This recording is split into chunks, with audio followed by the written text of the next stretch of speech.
My brothers and sisters, may the Lord be with you. A reading from the Holy Gospel according to Matthew. Jesus told his disciples this parable.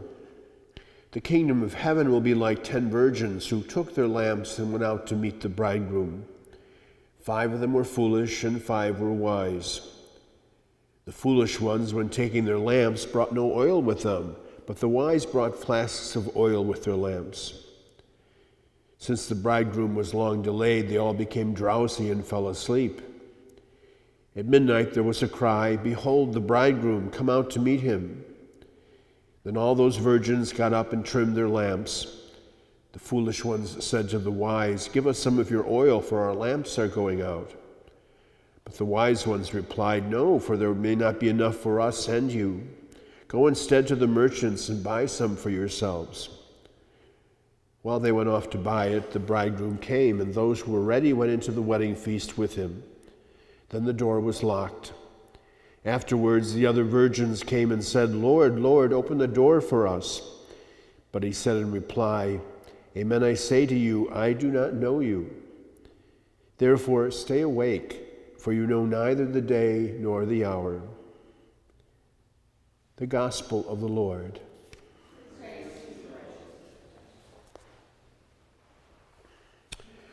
Well, 2 days in a row we were asked to be awake. Yesterday we were told specifically to stay awake, and today we find out that it's not enough to stay awake. It also means we have to be prepared and vigilant and always watchful. We have to remember, especially in those earliest days of the church's life, the community was convinced that the Lord was going to return very soon, and they were very eager about that return of him. And then they quickly found that didn't happen the way they thought it was going to happen, and there began to be some doubts in the midst of the community. So the church had to, in its kind of formulating for them an understanding, make it clear that we don't know exactly the day or the hour. And that's not the most important thing, that the hour is not the moment. It's rather what we do with our lives between that now and the time when the hour comes. And so this particular parable of Jesus, where he talks about the foolish and the wise virgins, speaks of the fact that all were invited, all were in fact there prepared, presumably to be part of the wedding party.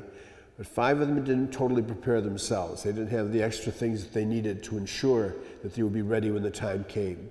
And as a result, of course, they were left out. All of us spend our lifetime hopefully being prepared and watchful, keeping our oil flasks ready. And so as we gather this morning to celebrate Eucharist again, we're mindful of the fact that it doesn't matter when the moment comes, be it for our own selves specifically or for the entire community of the faithful. But what is important is that whenever it comes, we are watchful and awake and prepared.